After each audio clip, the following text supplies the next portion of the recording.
가장 큰 변수가 금리거든요. 뭐 장을 즐기되 금리는 항상 긴장해서 보셔야 된다. 그러니까 제일 많이 박살난 게 뭐죠? 금리가 올라갈 때? 금리 올라갈 때 파이어죠. 투자를 할 때 네. 약간 방어적으로 투자하는 습관을 가져라. 그래서 흥분할 때는 경계해야 된다는 건 분명한 것 같습니다. 계속해서 리스크는 결국 금리 쪽에서 계속 다양한 형태로 이제 제기되고 있다는 거. 네. 그거는 말씀드리고 싶습니다.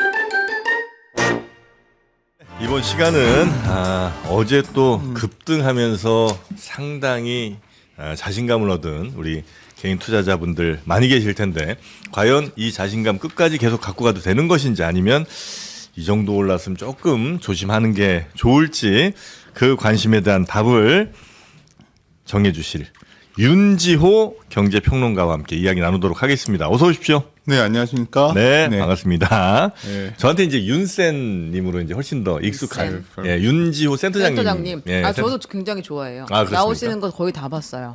윤지호 정말요? 센터장님. 네. 네. 감사합니다. 요즘은 어디 종로에 계시나요? 아니 뭐 은퇴하고 나서는 이제 제가 어디서 강의하는 곳 하나 있어. 강의 거기다 좀 가고 하시고. 월목하고 거기는 금요일은 라디오 진행 하나 맞아, 하는 라디오 거예요. 진행을 네네네. 하더라고요. 그리고 이렇게 정프로님 이렇게 불러주시면 이렇게 한번 오시고 이러고 지내고 있습니다. 네. 근데 진짜 우리 윤센님이 막 이렇게 막 흥분할 때가 있잖아요. 네. 우리 투자자들이 그럴 때 한 번씩 차분하게 잘 만들어 주십니다. 네. 그래서 오늘 한번 좀 모셔봤는데 일단은 우리 시장이 지금 분위기는 더 달리는 분위기로 가고 있는 거예요?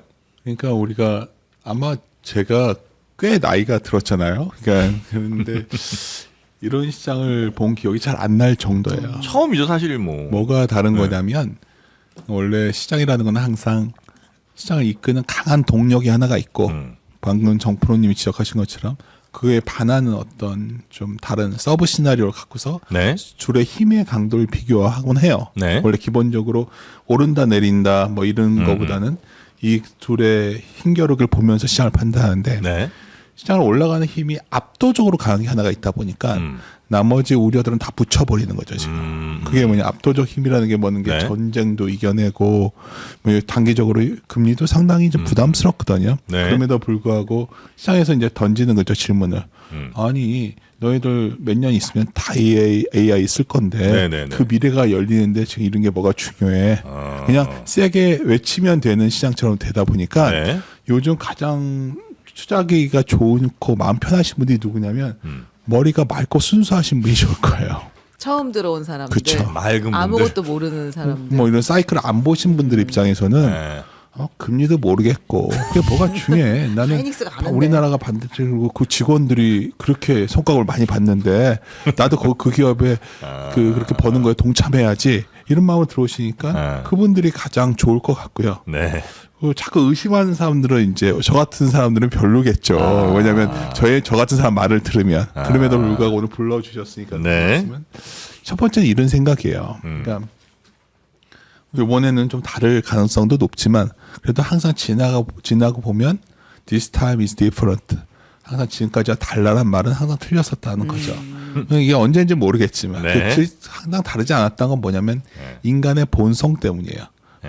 하워드 막스도 제가 좋아하고 그때 그 정프로님 계신 곳에서 소개해 주셔서 제가 사인도 한번 받고 하워드 막스 만나 그런 적도 있었고 버핏이라던가 수많은 그루들이 공통적으로 말하는 거는 결국 인간의 본성은 변하지 않는다는 그러한 공통된 시각이었어요. 네네네. 인간의 본성이 어떠냐면 선하지 않은 것 같아요. 제가 봤을 때는 인간의 본성이. 남이 돈 벌면 배 아프기 때문에 쫓아가야 되고 네. 또 우리가 인간이 항상 두려움을 이겨내면 살아났잖아요. 그러니까 두려우면 도망가는 데 익숙하거든요. 예. 뭐냐면 우리가 막 옛날에 아무 무기도 없고 제대로 없을 때는 천둥 병거만 쳐도 무섭고 그렇죠. 맹수가 달려들면 빨리 일단 도망가고 도망가야지. 빨리 숨는 사람이 살아남았기 때문에 인간의 본성 기본적으로 두려움을 너무나 싫어합니다. 이 극단적 감정, 두려움과 또 남을 남에 비교하는 심리 이게 어떤 감정을 만드는 거냐면 공포와 탐욕을 만들거든요. 그래서 흔히 많은 그들이 통되게 했던 말은 탐욕스러울 땐 조심하고 공포스러울 때 사라고 하는데 이게 왜 다 같이 얘기를 계속할까요? 그렇게 하기가 쉽지 않기 때문이죠. 아무리 얘기해도 안 돼. 근데 지금이 정말 탐욕스러운지 뭔지는 아무도 그 시점에 몰라요. 지나봐야 아는 거거든요. 예. 근데 결론적으로 언젠가는 또 그러한 시기가 지나는 시기가 올 것이고 예. 그러고 나면은 주식시장에서는 돈을 많이 다 같이 버는 게임이 아니라 소수만 버는 게임이라는 게 금융의 역사에서 입증된 거예요. 그러니까 지금처럼 뭔가 모두가 해피한 상황은 약간 이례적인 상황이고 네. 대개는 마이너스성 게임 쪽으로 가죠. 그러니까 보통 투자라는 게 주식 투자가 뭐 플러스성 게임이면 돈 번 사람이 훨씬 많고 손해 본 사람이 적어야 되고 제로성이면 반반이어야 되는데 예. 마이너스성 게임은 뭐냐면 우리 복권 당첨되는 거 비슷한 거예요. 그러니까 버는 사람 적은 소수만 많이 엄청 버는 벌고 거죠. 그러면 이게 본질적 성격이라면 이런 말하면 싫어하시지만 사실은 많은 많이 그룹 싫어하시네요 지금. 아, 그렇습니까? 이런 말 괜히 했네요. 그만해야겠네요. 이번에. 아니에요. 근데 그래서 그러한 구매이 언젠가는 올 수 있으니 항상 우리는 투자를 할 때 약간 방어적으로 투자하는 습관을 가져라. 그래서 버핏도 말하고 뭐 요즘은 그런 그루들의 말에 대해서는 저는 노땅들이야 하지만 잃지 마라는 표현도 거기 있다고 본다면 네. 지수가 여기서 지금 당장 뭐 불어주고 이런 건 아무도 모르는 거지만 네. 항상 좀 흥분할 때는 경계해야 된다는 건 분명한 것 같습니다. 아, 지금 이제 경계할 때는 맞아요. 그러니까 흥분한 상태예요. 지금 사람들은. 그러니까 우리가 이제 주식시장에 투자하는 이유는 하나거든요. 오늘 주제와 상관없이 산으로 가기 시작했는데 네네네. 제가 저는 원래 질문을 던져주시니까 네. 투자가 뭘까? 저도 애널리스트 생활도 오래 했고 여의도 생활 뭐 여러 가지 저 투자도 좀 했었고 여러 가지를 종합해 보면 결국 가치에 대한 믿음이라는 표현을 써요. 가치에 대한 믿음. 그렇죠. 네. 참 쉬운 말 같지만 어렵기 때문에 네. 가치가 뭐냐는 거죠. 그냥 초기에 그런 책들 보면 그냥 PER 싼 거 사면 됩니다. 뭐 PER 이런 게 가치면 다 돈을 벌었겠죠. 숫자로 딱 보면 보일 테니까. 하지만 우리가 가치라는 게 근본적으로 질문을 던지면 우리는 알고 있어요. 만약 정프로님이나 기자님께서 어느 뭐 만약 투자를 하고 싶어요. 지금 식당이 있어요. 식당의 지분을 사고 싶을 때 네. 뭐 보시겠어요? 걔가 식당에서 돈 벌어서 통장에 돈 얼마 있어 물어보지 않으세요? 아, 실제로 돈을 벌었느냐를 그렇죠. 식당에 투자를 한다면 예, 그 식당에 투자해서 내가 번 거에 뭐 20%는 내가 가지고 나머지 너 가져 한다면 이 돈이 정말 통장에 얼마 찍히냐가 중요하죠. 뭐 매출이 얼마냐는 등, 뭐 물이가 얼마 잘 되고 있냐는 그 말은 안 믿게 되잖아요. 그리고 가치는 현금을 만드는 능력이 되는 거예요. 네네네네. 그게 가치예요. 유일하게 그게 가치라고 본다면 그것을 현재 시점에서 평가할 수밖에 없게 되는 거예요. 그래서 많은 재무 이론이나 모든 투자의 출발점은 미래에 만들 돈을 현재 시점에 평가를 해야 되는데 거기에 개입되는 가장 큰 변수가 금리거든요. 금리. 그러니까 우리가 지금 이 시장에서 저에게 네. 또 저한테 시작하실 때 정프로님이 괜히 딱 차분하게 해주십니다. 이래버리니까 제가 말이 이렇게 된 건데. 그래요? 제가 꼭 좀 그럴 생각은 아닌데 네네네네. 우리가 이제 뭐 우리 아주 뭐 언론적인 얘기로 가서 네. 뭐 가끔 제가 요즘 여러 가지 금리 관련된 말씀을 드리는 거는 우리가 금리라는 게 매우 중요한데 예. 지금 최근 들어서 금리가 잘 안 내려오고 있어요. 예. 근데 우리가 우리 집에 보시면 이렇게 벽돌책 사놓고 안 보시는 경우 되게 많잖아요. 네. 네. 그런 책들 꽤 많잖아요. 그럼 네. 우리가 유명한 책 중에서 호머라는 사람의 금리의 역사라는 책이 있어요. 금리의 역사. 이렇게 두꺼워요. 근데 꼭 읽으실 필요는 없다는 걸 강조드리고 싶은데. 네. 근데 이제 거기서 금리가 뭐냐 설명을 하다가 네. 뭐 16세기 사례를 드는데 상당히 흥미로운 부분이고 많이 인용되는 부분이기도 해요. 그러니까 결국 전쟁을 통해 뺏는 것이 막 활성화되는 시대에는 금리가 다 올랐었다는 거죠. 그리고 무역을 통해서 상호 이익을 증대할 때는 금리가 내려왔어요. 네네. 어찌 2000년대와 지금이 비교되지 않으세요? 그때는 중국과 미국이 서로 힘을 합쳐가지고 무역을 할 때니까 네네네. 금리가 마이너스 금리가 뭐 그런 시대가 있었죠. 그러다가 뭔가 갈등의 시대가 오면 70년대도 그랬고 금리가 올라가는데 그렇게 되면 이제 많은 것들의 가치가 재구성되기 시작하거든요.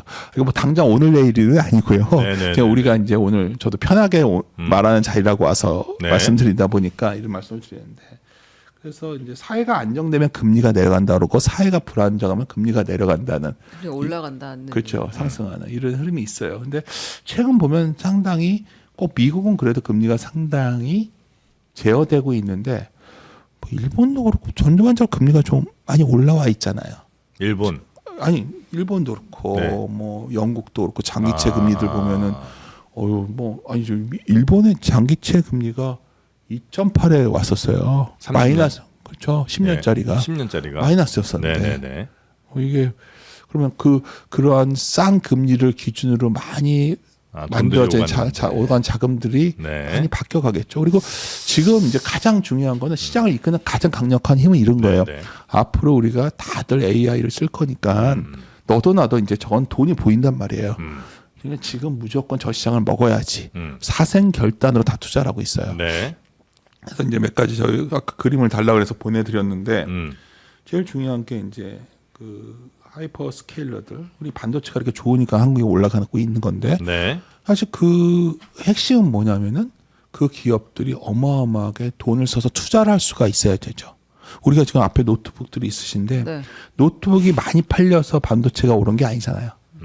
노트북 요새 비싸서 잘 못 사잖아요. 네. 네. 그렇죠. 네. 근데 올라온 이유는 지금 많은 곳이 AI 경쟁을 하다 보니까 너도 나도 투자를 하다 보다 보니 반도체가 부족해. 맨 처음에 아까 제가 현금이 가치다 표현을 말씀드렸는데 그 그림을 보여드리면 하이퍼스케일러들이 네. 갖고 있는 현금이 거의 소진돼 버려가는 거죠. 지금? 그렇죠. 제가 그림 보시면은 네. 그 얕은 파란색 선이 있고 짙은 선이 있는데 예. 그게 결국은 기업이 돈을 버는 갖고 있는 현금보다 음. 투자 금액이 늘다 보니까 그 비율이 거의 이제는 다 쓰게 된 거죠. 짙은 파란색이 투자 금액인 거예요? 얕은 파란색이 현금이고 갖고 있는 현금? 예, 보시면 이게 저도 이게 눈이 침침해가지고 저도 보이질 않네요. 노안 이렇게 이슈로 잘 안 보여서. 여기서 굳이 그림을 네. 달라오셨기 때문에 네. 제가 보여드리는 건데 하여튼 영업 현금 흐름을 거의 다 쓴 거죠. 맨 위에 있는 선이 영업 현금 흐름이고 저 밑에 있는 것들이 투자인데 옛날에는 우리가 미국 기업이 투자할 만했잖아요. 네. 그러면 돈 벌어가지고 투자하는 돈이 적다 보니까 남는 돈을 다 나눠준 거 아니에요? 이번에도 이렇게 난리 난 게 그거 아니에요. 삼성전자 성과급 문제도 네, OCF에서 돈을 빼버리면 OCF에서 그러니까 영업에서 번 돈이 OCF고요. 네. 캐펙스가 투자 지출, 자본 지출이니까 투자 금액이에요. 빼준 게 FCF라는 프리 캐시 플로우 그걸 갖고서 원래 주주에게 나눠줘야 나눠주고 되는데. 되는 건데 그냥 OCF에서 돈을 빼버리니까 네. 말이 됐던 거예요. 근데 지금은 하여튼 중요한 건 많은 네. 기업들이 돈들을 많이 써서 그게 문제냐? 지금 문제 없어요. 네. 근데 이제는 자기 돈 갖고 할 때가 아니니까 금리가 중요해지고 있죠. 금리가 올라가서 그런 데들이 돈을 많이 못 빌리면 그 돈 빌려서 열심히 이제 투자를 해야 되고 그래도 이제 반도체 많이 사야 돼서 그게 이제 반도체가 많이 가격 올라간 원인이었는데 그렇게 많이 안 사게 되면 반도체 가격 안 올라가고 오히려 좀 떨어지는 방향이 되면 우리 주가도 못 갈 수밖에 없다. 그거를 맞나요? 작년부터를 자꾸 고민하고 보는데 네. 실적 발표할 때마다 더 투자한다고 하는 거예요 지금. 핵심은. 네. 요즘은 이제 너희들 돈 현금 없잖아 했더니 네. 빚내서 하겠다는 거예요. 네. 왜 이렇게 할까요? 살아남아야 되니까. 이 승자가 되기 위해서. 그러니까 이 본질은 금리를 보는 이유가 뭐냐? 네. 아까 뭔가 서두에 제가 말씀을 드렸지만 사회가 좀 불안정해지다 보니까 금리가 올라오고 있는데 그 하나의 일환으로서 호르무즈 해협도 있는 거고 네. 뭐 그거면 끝날까요? 계속해서 이런 분쟁이 날 것 같아요. 그런 시대가 왔고 그러다 보니까 금리는 올라오는데 돈들은 더 서로 놔도 과거에는 과잉 적축이 문제였거든. 돈이 많이 풀리니까 왜 마이너스 금리를 갖겠어요? 돈 쓸 데가 없었어요. 그러니까 다 투자로 몰렸는데 이제는 그 돈들이 다시 다 과잉 부채 시대로 가다 보니까 네. 그러니까 그런 고민을 하다 보니 금리가 중요해졌다는 것 정도는 꼭 강조드리고 싶어요. 예전엔 금리가 중요하지 않은 시장이었어요. 그러니까 왜냐하면 금리가 지난 한 1년을 살펴보면 금리가 낮아서 우리 주가가 이렇게 간 건 아니잖아요. 그렇죠. 기업 이익이 좋아졌는데 네. 아까 이제 어느 정도 수준이 있을까? 우리가 금리가 올라갈 때 주식시장이 나쁘지 않아요. 네. 금리라는 거는 경기가 좋으면서 올라가기 때는 상당히 네. 금리 올라가면서 주가랑 같이 올라가죠. 네. 네. 그리고 어떨 경우에 경기가 아주 안 좋아졌을 때는 중앙은행에서 돈을 풀기 때문에 그때는 또 주가가 올라가는 거예요. 네. 그러니까 금리라는 거는 네. 금리가 내려가면 주가가 오르고 금리가 오르면 주가 빠지고 이런 걸 말하는 건 아니고. 굉장히 단순한 생각들이고 네. 네. 경기로서의 금리가 있고 네. 모든 게 있는데 네. 가장 중요한 어느 인계 수준이라는 것들이 있거든요. 네. 어느 수준을 넘었으면 제가 이런 표현을 가끔 드리는데 일을 하면 당신이 고혈압 환자여서 그렇지 않으면 맞는 말이죠. 혈압약을 먹고 있으니까. 네. 왜냐면 이게 혼자서 생각한 거예요. 네. 상당히 비슷하구나. 네.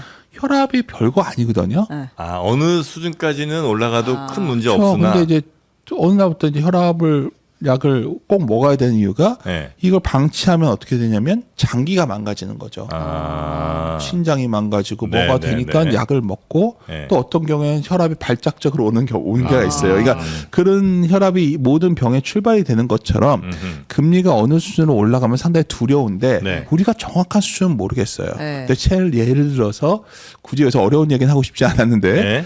예를 들어서 뭐 여러 가지 지표들이 있죠. 네. 예를 들어서 뭐가 있을까요? BEI라는 거는 채권 시장에서 형성되는 인플레 기대 심리예요. 근데 그런 경우에 일본 BEI는 지금 어마어마하게 올라오고 있어요.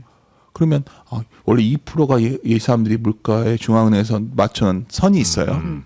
물가는 1% 이상은 2% 이상은 안 돼. 네. 네. 근데 BEI는 벌써 2.7이에요. 그럼 일본이. 더 오를 거라고 보고 있다는 거예요? 원래대로 하면 금리를 올려야죠 빨리. 근데 다 가까이 있는 생각은 돈을 풀어서라도 어떻게든지 경기를 부흥하고 싶으니까 있는 거고. 미국은 어떨까요? OIS라는 게 있어요. 뭐 그냥 그런 거 뒤져보시면 네이버 치면 나오니까 참고하시고. 네. 그런 스프레드를 보면 지금 이미 금리 상당한 수준에 원래 가야 돼요. 상승 우리가 압력이 보통 있다는 거예요. 적정한 금리라는 게 있어요. 네. 그 정도 금리에 있어야 되는 게 이미 상당히 높은 게 미국에 있거든. 미국이 금리를 내리긴커녕 이대로 있으면 올라가야 올려야 되는. 된다. 그러니까 최근에 연준 위원들 보면 꼭 호르무 제어 이슈만 아니라도 서비스 물가가 좀 문제 있는 거 아니야 이런 말도 나오고 있어요. 근데 이런 것들이 지금은 뭐 그런 거는 알아 좀 문제가 있는 거. 하지만 반도체 쪽 이익을 봐. AI 그렇죠, 투자 사이클. 그렇죠. 이게 압도적이니까 이걸 다 덮어버리고 있는데 네. 우리가 흔히 버핏이 말했던 것 중에 강세작은 모든 위험을 덮어버린다 그랬어요. 그리고 안 좋은 뉴스들 듣지도 않아. 강 안 시장에서. 들려요? 그냥 버핏 올라갔는데. 했더니 아유 그렇죠. 근데 이게 이 뉴스가 너무 좋은 뉴스가 강하니까 그게 잘못된 판단은 아니라는 거예요. 그래서 오히려 아까 말씀드렸지만 퓨어한 분들은 그거만 보니까 더 유리한 거죠. 예. 근데 굳이 오늘 같은 날 저에게서 그런 얘기들을 질문하셨으니까 그러면 리스크 요인은 전혀 없냐 물어본다면 이런 것들이 수면 위로 점점 올라오고 하고 있죠. 최근에 어느 날 갑자기 미국채 금리가 좀 올라오니까 그거 웃기잖아요. 뭐 4.6이 넘어가면 위험하다. 그런 게 어디 있어요. 그냥 채권 금리일 뿐이에요. 근데 중요한 건 주식 시장이 뭐 5,000포인트 넘어가면 더 올라가듯이 4.6을 넘어가면 한 5% 가는 거 아니야? 이 생각이 드는 거죠.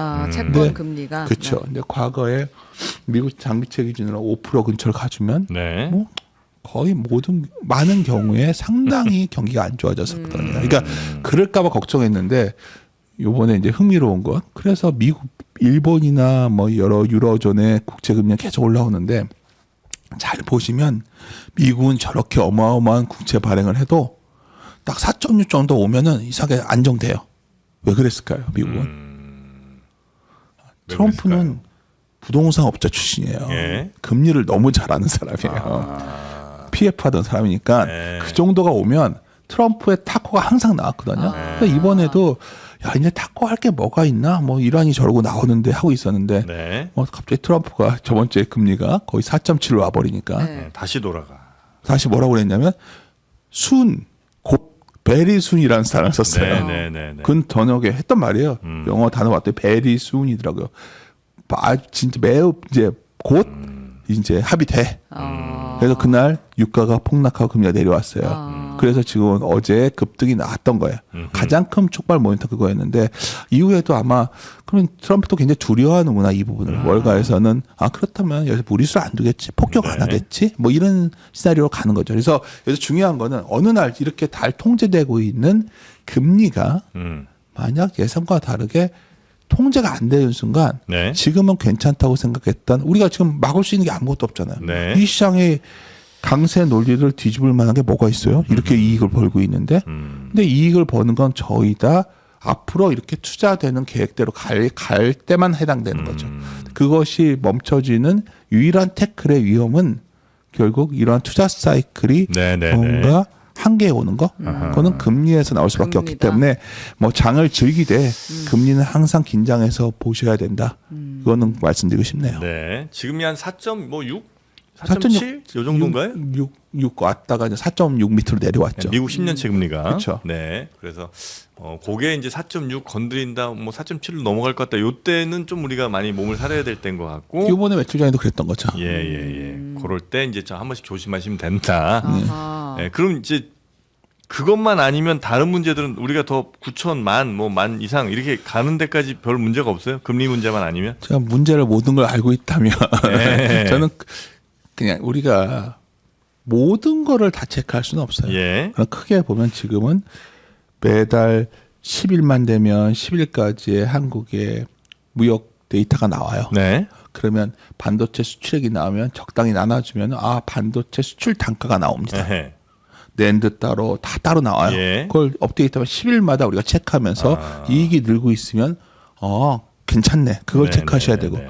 이번 주에 나왔죠. 21일 딱 바로 나와서 그날 보시면 뭐 여러 가지 데이터들이 있지만 낸드 쪽은 약간 주춤했어요. 단가는. 네. 하지만 나머지는 다 좋았고 뭐 그런 것도 있었고 화장품도 나오고 다 많이 보는 데이터예요. 네. 그거는 일단 하나 매주 2주 10일 단위로 체크하셔야죠. 아, 수출 데이터는 꼭 체크를 하시고. 아니 뭐 우리가 투자하는 이유가 아까 맨 처음에 가치라는 게 뭐 다른 거 얘기해서 뭐예요? 다른 거 막 이런 얘기하지만 우리가 필요한 건 기업이 얼마나 돈을 만들어내고 있냐 궁금하잖아요. 20일까지는 어쨌든 수출 데이터 좋았습니다. 10일, 20일 좋았죠. 예. 그러니까 그 힘이 있는 어제 거죠. 나온 거는 좋았습니다. 그러다 보니까 어제 나온 거 보고서 다들 예. 근데 어제 왜 더 폭발했냐? 예. 이것을 제어하는 이것을 할인하는 핵심은 결국 금리라는 건데 금리가 그 전날까지 상당히 불안하게 만들어서 시장에서 이제 그런 거죠. 그렇게 되면 이제 숫자에 받침되지 않는 소위 스토리에 기반한 종목들은 더 흔들리게 되거든요. 네. 그러니까 제일 많이 박살난 게 뭐죠? 금리가 올라갈 때 금리 올라갈 때 바이오죠. 바이오는 상당히 오늘 많이 올라가던데 바이오. 금리도 좀 진정됐고 예. 뭐 바이오는 이제 저게 코스닥 제가 별로 선호를 안 하니까 예. 국민성장펀드 나온다고 하니까 예, 맞습니다. 뭐 그거 수급으로 저거 코스닥 ETF 나온다고 할 때 예. 잠깐 반짝하듯이 아. 그거 외에는 없는 거죠. 근데 하여튼 코스닥은 그렇고 어제도 막 잘 가던 AI 피지컬 AI 쪽이 갑자기 쑥 두드려 맞는 거예요. 예. 왜냐하면 이게 금리가 올라가니까 저건 한참 뒤에 얘기인데 너무 땡겨온 거 아니야? 아하. 반면에 당장 현금을 많이 만들고 있는 삼성전자 하이닉스는 굉장히 단단한 거죠. 그러니까 주식을 보실 때 이게 네. 굉장히 중요한 기준이 될 거예요. 그래서 아까 저에게 다른 변수 뭐 있냐 물어보신다면 네. 이거 두 개 체크하기도 굉장히 허덕이면서 하고 있다는 거죠.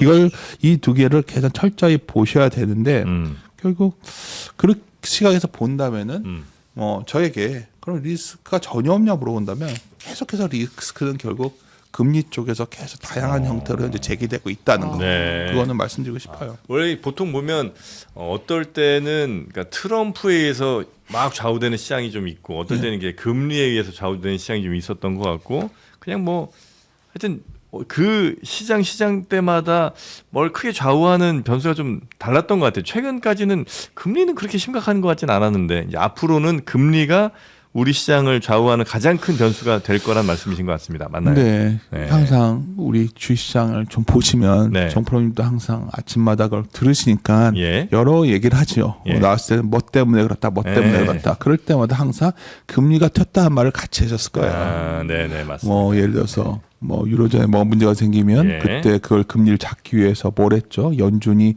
과거에는 그냥 중앙은행의 금리만 움직였다면 네. 갑자기 뭐 개입을 해서 채권을 사준다니 여러 가지 정책을 썼던 거예요. 그러니까 요 최근에 약간 금리가 더 불안정해진 건 크게 두 가지 배경이 있어요. 사실 네, 세 네, 가지 네. 정도죠. 네. 굳이 언급을 드리면 첫 번째는 다 알고 계시듯이 호르무즈 해협이 과연 언제 제대로 풀리는 거야? 제대로 안 풀리면 결국 코스트는 계속 올라오고 있는 거 아니야? 그게 아까 제가 너무 긴 얘기로서 네. 사이가 불안정해지면 금리가 올란다 말씀드렸지만 네. 우리가 금융의 역사에서 가장 확실했던 법칙 중에 하나거든요. 그거는 좋습니다. 알고들 계시면 좋을 것 같아요. 네. 지금은 그게 있고 두 번째는 정부들이 돈을 너무 많이 쓰고 있잖아요. 일본이 금리가 저렇게 올라온 거는 뭐 계속해서 돈 주고 하잖아요. 네네. 그렇죠. 그것도 있고 재정이 그런데 미국도 지금 문제는 미국이 발행하는 저 수많은 국채를 누가 사주죠? 지금 요새 왜 일본도 가서 얘기하고 중국도 가서 일본이 사주는 다 사줬으면 하니까 들렸다 오는 거고 우리가 트럼프가 그렇게 센 척하는데 이상하게 가면은 이렇게 좀 준 것 같아요. 이러다 오잖아요. 고개 중동은 어떡하죠? 원래는 페트로 달러라고 그래서 예. 석유가 막 돌아다녀야 달러를 사줄 곳이 있는데 그것도 없어졌어요. 그러다 보니까 이제 국채 관련된 금리가 있고 마지막으로 제일 고민스러운 부분은 뭐냐면 어찌됐든 간에 전 세계적으로 금리는 많이 연동화되어 있는데 미국은 잘 제어시키고 있어요. 네. 트럼프 타코로서. 작년 관세 때도 금리 칠 때마다 트럼프가 개입했다니까요. 4.6 찍을 때마다 들어왔어요. 트럼프가. 근데 그래도 버텨주다가 이번에는 왜 좀 불안해하냐.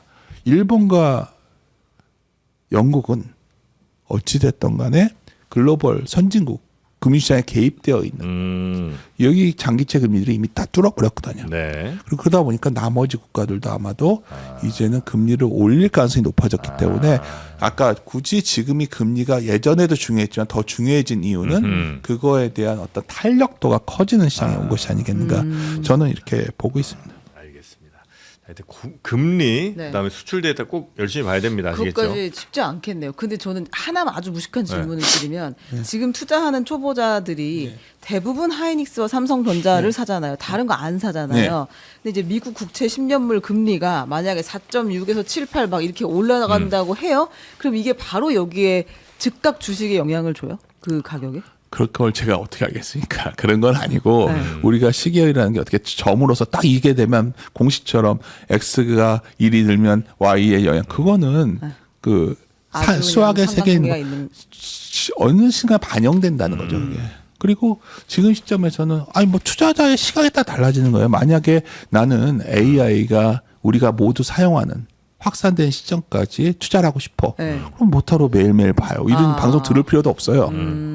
묻어두고 그냥 까먹고 그렇죠. 살아요. 5년, 10년 보는 거죠. 그런 투자를 택할 거냐. 근데 인간들이 그걸 하기가 참 만만치 않거든요.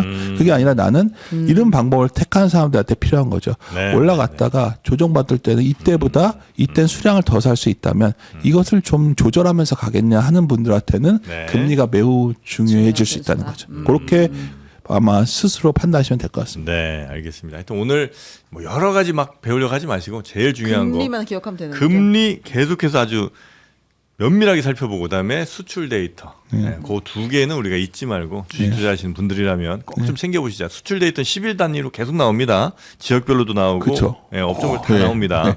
네, 그런 거 꼭 챙겨보시고 금리 잘 챙겨보도록 하겠습니다.